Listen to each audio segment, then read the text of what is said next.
list. It's a good list to have, it's important. What a no list is a list of performers you will absolutely, under any circumstance, not work with. Either female or male. For one reason or another, usually bad. And I tell my agent that, and so he won't book me with those people. I don't know a lot of people like give it out like beforehand, but I've definitely like been booked and been like, hey, actually that's someone I don't perform with. So please don't book me with that person. And then you have to like actually justify the answer to if they're like, well, why you put me on your no list? You know, often there's a grace period and we are cool and then we work with each other again. I have people on my no list, of course. I do have a no list. It's small, but there's a couple people on there. I literally have no one on my no list. There's 2 girls on my no list for sex scenes. In fact, I don't have a no list, at least not in the US, because all my experiences have been very good by far. I actually don't have a no list, I have a yes list. Any girl, but with dudes, there's basically only like 10 dudes I work with, and that list gets cut in half from my butthole. I'm bougie. I'm good, so I have no list. So most companies that I work with, they ask me who I want to shoot with. I've had really good experiences so far, so I don't have a no list. I definitely have a to-do list of people that I would absolutely love to have sex with on film. I have had probably like 2 people on it in the past. I don't have one.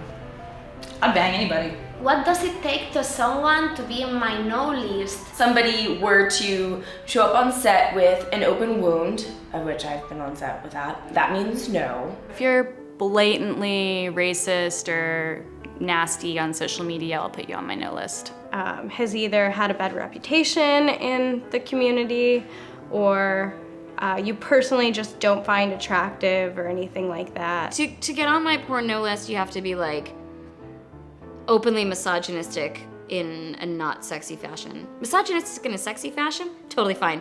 I do that fucking shit all the time. It's usually with the newer guys, they just don't know what they're doing and they just tend to complain. Or if they were to show up on set with a bad test, if they had tested positive for an STD, then I would say no. If you show up with an obvious outbreak of some kind, you're going on my no list because you don't care about my health, and that I have a problem with. For me, if you don't really like girls and you're just doing it for the money, I will absolutely put you on a no list. Because I want girls, I want my scenes to be as real as possible. And if your vagina is not up to par, no list.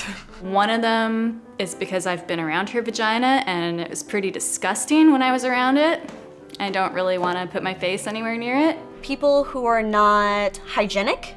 And I not just one time, because sometimes, you know, things happen. If you're not hygienic the second time I fuck you, I'm sorry, I'm not gonna fuck you again because I will gag. And I politely say something to you and you flip the fuck out and make a huge deal out of it, we're not having sex again. But I suppose if someone is not professional or they are not like, they don't take care of me, that would be a good reason for being in a no list. Probably if they were like real assholes. When someone don't respect you and something. If someone was mean to you, or if someone was really rough with you on a set, or if you just flat out don't like the person or you don't have good chemistry. Like if you don't like women and you don't want to fuck women or work with women or be intimate with women, why would I want to have sex with you? That's no. If I don't like feel safe, especially if I'm like subbing, like if someone is just like, I know has like bad boundaries or is a dick, like, and I don't, you know, I don't trust them to do that with me. There was one guy that I worked with who, I don't think he knew a lot about BDSM, but he tried really fucking hard, and he was like choking me out during this one scene, and I like passed out, and that's definitely not allowed to happen.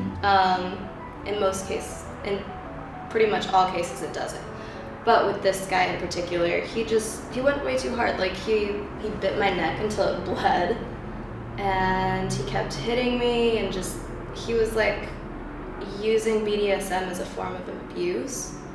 And so after that scene, I never worked with him again. I guess to get on my no list, you would really have to be a piece of shit. If someone has a poor attitude, I've been on set where I'm supposed to work with a person and she looks at the PA and she goes, can you do this? Can you do that? Wipes her fucking vagina, drops it on the floor.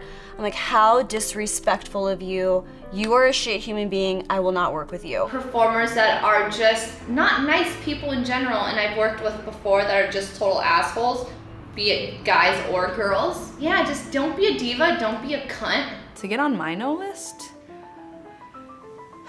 you would have to not respect my boundaries. Yeah, pretty much that. Which my boundaries are, I don't really have many. So you just have to be an asshole or like really arrogant or selfish to be on my no list. Although there are some people who aren't on my no list who are that way too, but they kind of separate that when they start performing. I guess they would have to push a boundary if I said no and it kept going or something like that. When someone hurt you, when you have a scene or something like this. But as I say, like, I'm a very easygoing person. It's very complicated to make me angry. So at the moment, I haven't got any problems with anybody.